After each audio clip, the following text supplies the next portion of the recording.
آج میں آپ کو ایک سچی کہانی سنانے جا رہا ہوں کہ جو پیش آئی ڈپٹی کمشنر جھنگ کے ساتھ، کہ جنہوں نے فروری 1951 میں جھنگ کی ڈپٹی کمشنری کا چارج سنبھالا تھا۔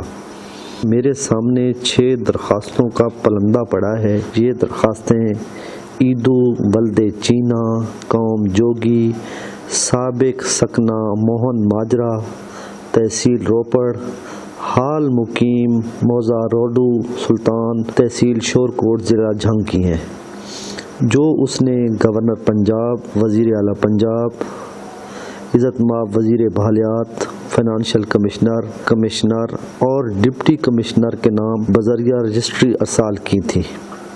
درخواست کا مضمون یہ تھا: جناب عالی، بکمال ادب گزارش ہے کہ فدوی ضلع امبالہ کا مہاجر ہے، موضع موہن ماجرا، تحصیل روپڑ میں فدوی کے پاس 18 گھواؤں اراضی چاہی و بارانی تھی۔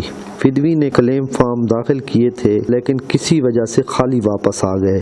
فدوی نے درخواست کی ہوئی ہے لیکن ابھی تک سینٹرل ریکارڈ آفس سے جواب نہیں آیا۔ فدوی نے کلیم فارم بھی دیے ہوئے ہیں لیکن ابھی تک کوئی سنوائی نہیں ہوئی۔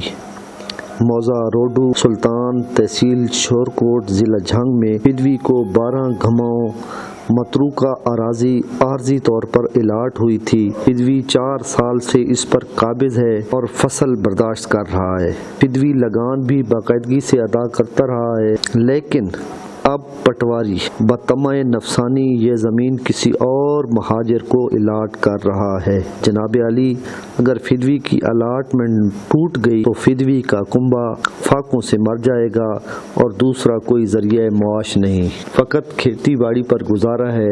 لہذا التماس بحضور انور ہے کہ فدوی کا عارضی رقبہ تا تصفیہ بحال رکھا جائے تاکہ فدوی اپنے بال بچوں کا پیٹ پال سکے۔ فدوی آپ کی جان و مال کو دعا دے گا۔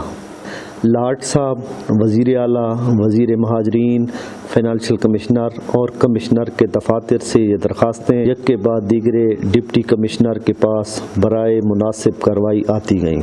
صدر کا ریڈر ہر درخواست پر یہ نوٹ لکھتا گیا: بطلب رپورٹ بخدمت جناب افسر مال صاحب مرسل ہو۔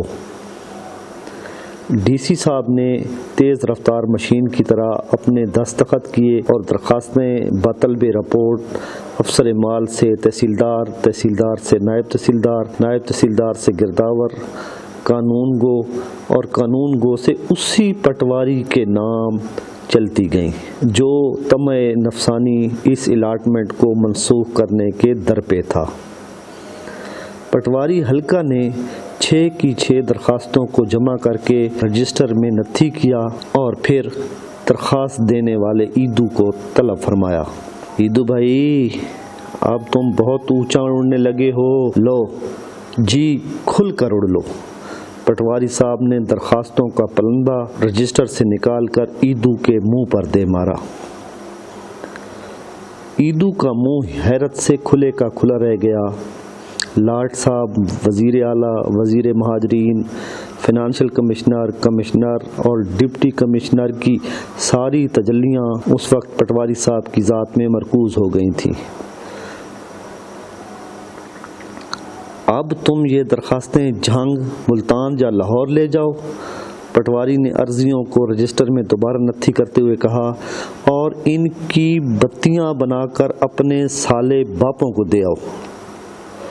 اگر اس عمل سے ایدو کی الاٹمنٹ بحال رہ سکتی تو وہ بڑی خوشی سے یہ رائے بھی قبول کر لیتا، لیکن پٹواری نے درخواستوں کو نتھی کر کے پھر رجسٹر میں بند کر لیا اور ایدو کو چند جدید طرز کی گالیاں سنا کر گھر جا کر آرام سے سونے کی ہدایت کی۔ 1 مہینہ، 2 مہینے، 3 مہینے ایدو ہر دوسرے تیسرے روز تحصیل اور ضلع کے دفتروں میں جاتا اور وہاں سے گھرکیاں، جھڑکیاں اور دھکے کھا کر واپس آ جاتا۔ کبھی کبھی اسے نہایت پیچدار گالیوں کے ساتھ کوئی مفید مشورہ بھی مل جاتا تھا، جس کا سلیس اردو میں ترجمہ ہوتا تھا کہ تمہارے کاغذات پر مناسب کارروائی ہو رہی ہے، تم ہر روز یہاں آ کر تنگ نہ کیا کرو۔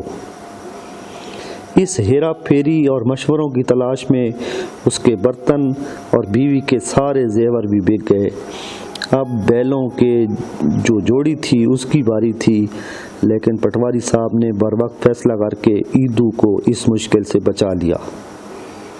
پٹواری صاحب نے ایدو کی زمین منسوخ کر کے کسی دوسرے مہاجر کے نام تجویز کر دی، اور اس تجویز کے کنفرم ہونے تک ساری درخواستوں کو رجسٹر میں بڑی احتیاط سے ایک طرف نتھی کر رکھا۔ جب یہ ساری منزلیں بخیر و خوبی طے پا گئیں تو انہوں نے ایدو کی درخواستوں پر اپنی رپورٹ یوں تحریر فرمائی: جناب عالی، سائل ایدو فضول درخواست ہائے دینے کا عادی ہے۔ اسے متعدد بار سمجھایا گیا کہ اس طرح حکام اعلیٰ کا وقت ضائع کرنا درست نہیں، لیکن سائل اپنی عادت سے مجبور ہے۔ سائل کا چال چلن بھی مشتبہ ہے اور اس کا ذریعہ معاش فرضی گواہیاں دینا ہے۔ مشرقی پنجاب میں اس کے پاس کوئی زمین نہ تھی کیونکہ اس کا کلیم فارم خالی واپس آ چکا ہے۔ متعدد گواہوں کے بیانات بھی لیے گئے اور ان سے ثابت ہوتا ہے کہ سائل کے پاس مشرقی پنجاب میں کوئی زمین نہ تھی۔ چنانچہ کھیوٹ نمبر 13 مربع نمبر 25 موضع روڈو سلطان میں 12 گھماؤں زمین جس پر سائل کا ناجائز قبضہ تھا اس کے نام سے منسوخ کر کے مسمی نور بخش کے نام حسب ضابطہ کنفرم ہو چکی ہے۔ مسمی نور بخش ضلع جلندھر کا مہاجر اور سابق سفید پوش ہے۔ اس کے مصدقہ کلیم واپس آ گئے ہیں اور اس کی حق رسی کر دی گئی ہے، لہذا یہ رپورٹ بحضور انور پیش خدمت ہے۔ گرداور نے لکھا رپورٹ پٹواری مفصل ہے، تحصیلدار نے لکھا رپورٹ پٹواری مفصل ہے، محکمہ مال کے افسر نے لکھا کہ رپورٹ پٹواری مفصل ہے، صاحب بہادر نے بھی لکھا کہ رپورٹ پٹواری مفصل ہے، لہذا یہ درخواست داخل دفتر ہو۔ صاحب ڈپٹی کمشنر بہادر نے اس حکم پر اپنے دستخط فرمائے اور مسمیان ایدو اور نور بخش پر بڑی باضابطگی کے ساتھ دولت خداداد کی مہریں لگ گئیں۔ یہ اور بات ہے کہ یہ مہر نور بخش کی پیشانی پر لگی اور ایدو بیچارے کی پشت پر۔